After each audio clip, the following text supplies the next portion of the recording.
Et selon l'UNICEF, des millions d'enfants à travers le monde sont aujourd'hui victimes d'exploitation et de violences sexuelles. Garçons et filles de tous âges, de tous milieux, dans toutes les régions du globe. Le 4 mars, c'est justement la journée mondiale de la lutte contre l'exploitation sexuelle.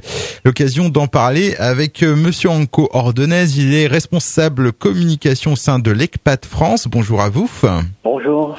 Dans un premier temps, qu'est-ce que l'ECPAT? Quelles sont vos missions? l'ECPAT, c'est une organisation non gouvernementale qui lutte contre l'exploitation sexuelle des mineurs en France et dans le monde. Et donc on fait partie d'un réseau international qui est présent dans environ 90 pays. Est-ce qu'on peut redéfinir un petit peu ce qu'est l'exploitation sexuelle des mineurs et quelles sont ses formes? La définition classique de l'exploitation sexuelle des mineurs, c'est l'utilisation d'un mineur à des fins sexuelles, généralement en échange d'argent. Cet argent peut aller au mineur lui-même ou à une autre personne ou à un intermédiaire ou à ce qu'on peut appeler un proxénète. Après, la meilleure façon de comprendre, c'est de parler des 4 formes principales d'exploitation sexuelle.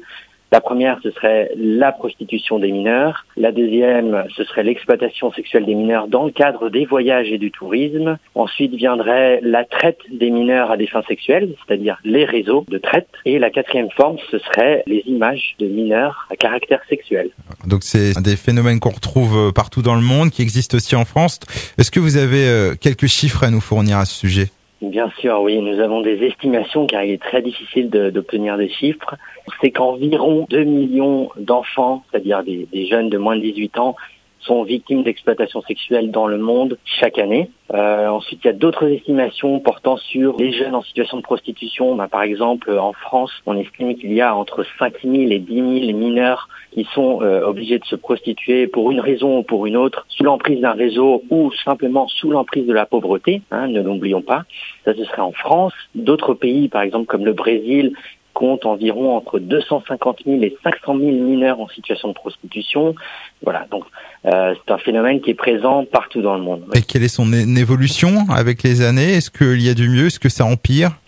C'est difficile, c'est une très bonne question. Alors, ce qu'on va dire, c'est que la différence avec la situation il y a 30 ans, c'est qu'aujourd'hui, il y a quand même une législation au niveau national et international. Il y a des conventions internationales pour faire respecter les droits des enfants, de vivre à l'abri des violences sexuelles. Donc voilà, il y a quand même une évolution en termes de législation. Maintenant, ce qui manque, c'est l'application dans la pratique. Après, une autre façon d'estimer si le phénomène prend de l'ampleur ou pas, c'est de voir le nombre de voyageurs qu'il y a chaque année. Donc on sait qu'on dépasse chaque année plus d'1 milliard de personnes qui voyagent dans le monde. Et plus il y a de personnes qui voyagent, plus il y a un risque qu'il y ait de l'exploitation sexuelle, du moins dans le cadre des voyages et du tourisme. Donc c'est une question compliquée, mais on peut y répondre. On a certains éléments qui permettent de dire que le phénomène est toujours présent et qu'il faut redoubler d'efforts. Et en France, il y a des moyens spécifiques dédiés par l'État pour la protection des mineurs? Oui, bien sûr. L'État français dispose de moyens pour lutter notamment contre la traite des mineurs, pour aussi offrir un accès à l'éducation et à la santé